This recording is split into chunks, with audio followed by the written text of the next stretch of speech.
जन अधिकार पार्टी के झांसी के मंडल उपाध्यक्ष आर.डी. फौजी ने बताया कि जैसे जैसे गर्मी का पारा बढ़ने लगा, लोग बिजली के कनेक्शन के लिए बिजली विभाग के चक्कर काटने लगे हैं। उन्होंने बताया कि उपभोक्ताओं को बहुत परेशानी हो रही है, साथ साथ सरकार की राजस्व का भारी नुकसान उठाना पड़ रहा है। प्रधानमंत्री सुगम योजना के अंतर्गत भंडेरी गेट बाहर रक्षा का वाग झांसी निवासी रशीद मंसूरी बिजली विभाग के घरेलू कनेक्शन के लिए लगभग 6 महीने से चक्कर लगा रहे हैं। यहाँ पर इरशाद एवं इलियास का कनेक्शन नहीं हुआ है। जब ऑफिस जाते हैं तो उन्हें बता दिया जाता है कि आपकी फ़ाइल आगरा से वापस नहीं आई जाती है। उन्हें गुमराह कर दिया जाता है। उन्हें लग रहा है कि उनसे अप्रत्यक्ष रूप में घूस मांगी जा रही है, जबकि उनके रमज़ान माह स्टार्ट होने वाले हैं। वह किराए के मकान में अपने बच्चों के साथ रहते हैं। गर्मी का समय आ गया है, परिवार बहुत परेशान हो रहा है। पीड़ित का कहना है कि मेरी कोई सुनवाई नहीं कर रहे हैं। झांसी से मुख्य अभियंता वितरण से पता करते हैं तो बताया जाता है कि फ़ाइल आगरा भेज दी गई है। वहाँ भेजी हुई फाइल महीनों से गायब हुई है। अभी तक फाइल का कोई अता पता नहीं है। पीड़ितों ने जिलाधिकारी से इसकी शिकायत कर निष्पक्ष जांच एवं कनेक्शन दिलाए जाने की मांग की है। मैं Manohar Lal Kushwaha, media TV news से। आज डीएम कार्यालय के सामने कुछ लोग एकत्रित हुए हैं जो अपनी परेशानी के लेकर के यहाँ डीएम साहब को अपना प्रार्थना पत्र देने आए हैं। चलो मैं उनसे बात करता हूँ, क्या प्रॉब्लम है, क्या नाम है आपका? मेरा नाम है मोहम्मद रशीद मंसूरी। मैं भांडेरी गेट रक्कस बाग पे रहता हूँ। मैंने आज से 4-5 महीने पहले एक मकान के लिए विद्युत घरेलू कनेक्शन के लिए मैंने अप्लाई करा था कि मुझे यहाँ पर मीटर डाल दिया जाए, मेरे मकान में लाइट नहीं है। तो वहाँ पर मैंने जई साहब के पास जब फाइल पहुँची तो उन्होंने सर्वे करा तो ये बोले कि आपका खम्भे से आपके घर की दूरी करीब 100 मीटर से ज़्यादा की है, मैं आपको कनेक्शन नहीं दे पाऊँगा। मैंने कहा सर अगल बगल में कैसे कनेक्शन है? तो बोले कि पहले के जई देखिए मैं नहीं दे पाऊँगा, 40 मीटर का प्रावधान है, उससे आगे मैं नहीं बढ़ पाऊँगा। तो मैंने कहा सर मुझे करना क्या पड़ेगा लाइट लेने के लिए? तो उन्होंने बोला कि आप 2 या 3 कनेक्शन लेके आ जाइए, उस पर मैं एक खम्भे के लिए आपको बता दूँगा कि आप खम्भा लग जाएगा आपको, तब उसके बाद मैं आपको लाइट दे दूँगा। मैंने कहा ठीक है। उन्होंने पूरा प्रावधान दिया। मैंने एप्लीकेशन लिखी। एप्लीकेशन लेने के बाद मैं सुकमा टुकमा कॉलेज में भी गया, मैंने जमा करी। 2 आदमी के मैंने कनेक्शन के लिए फ़ाइल डलवाई। उन्होंने कनेक्शन लेके मुझे फ़ोटोकॉपी दी, वहाँ पर उनका नाम दर्ज हो गया। उसके बाद जब हमने सुकमा टुकमा कॉलोनी में फ़ाइल दी तो उन्होंने बोला कि जो आपकी फ़ाइल अभी घूमेगी, पहले ये मुन्नालाल पावर हाउस जाएगी, फिर वहाँ से जाएगी चीफ ऑफिस, फिर वहाँ से इधर उधर जाएगी।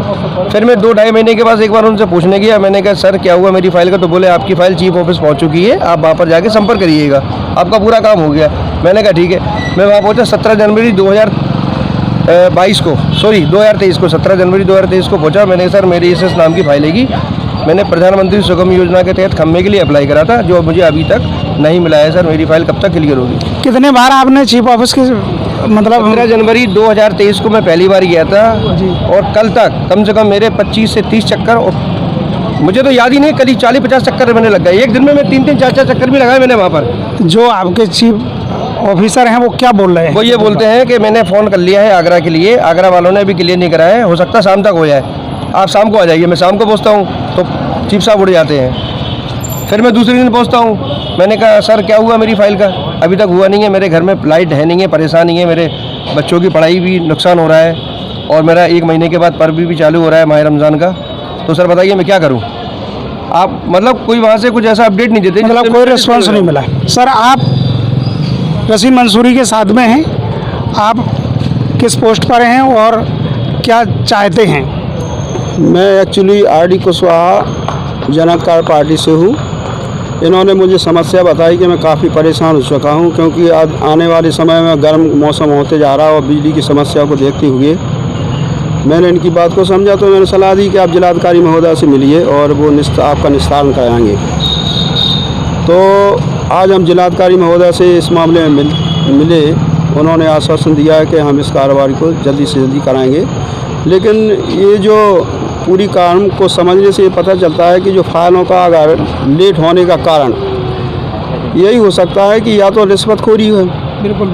अगर किसी काम में अगर रिश्वत का मामला ना हो तो तुरंत फाइल आगे बढ़ जाती है, लेकिन यहाँ के अधिकारियों ने तो जो भी कार्रवाई करना थी वो कर दी। तो क्या विद्युत विभाग में ही इस प्रकार का माहौल रिश्वतखोरी का है कि अन्य विभागों में भी है? नहीं, पहले मैं उस बात को पूरी कर दूं। 17 जनवरी को जब हम यहाँ के जो मुख्य अभियंता हैं, मैं भी मिला था, उन्होंने 17 जनवरी को इस एप्लीकेशन को फॉरवर्ड कर दिया था और उन्होंने बोला है कि ये जल्दी हो जाएगा। यहाँ की गलती नहीं है एक्चुअली, ये आगरा की गलती है।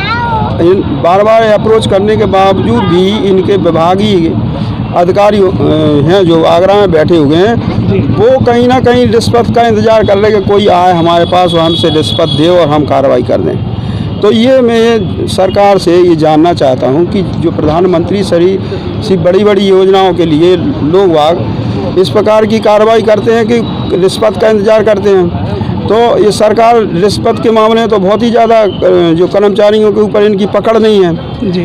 और रही बात इसकी कि इतना समय क्यों लगाते हैं, जब योजनाओं का इतना दे दिया है, उनका टाइम लिमिट दे दिया है, तो जो भी उपभोक्ता है उतने परेशान क्यों हैं। दूसरा, इसमें राजस्व का भी तो नुकसान होता है। बिल्कुल होता है कि अगर जितना ज़्यादा आपके उपभोक्ता बढ़ेंगे उतना ज़्यादा राजस्व बढ़ेगा। तो ये जो अधिकारी केवल रिश्वत के मामले में अपना खुद के स्वार्थ के चक्कर में सरकार का कितना नुकसान पहुंचा रहे। एक तो उनके खिलाफ कार्रवाई होना चाहिए कि उनकी डेली रिपोर्ट क्यों नहीं मांगी जाए कि तुम लोगों ने क्यों इसका इतने दिन रखा गया। तो मैं जिलाधिकारी महोदय से यही निवेदन करने आया हूँ।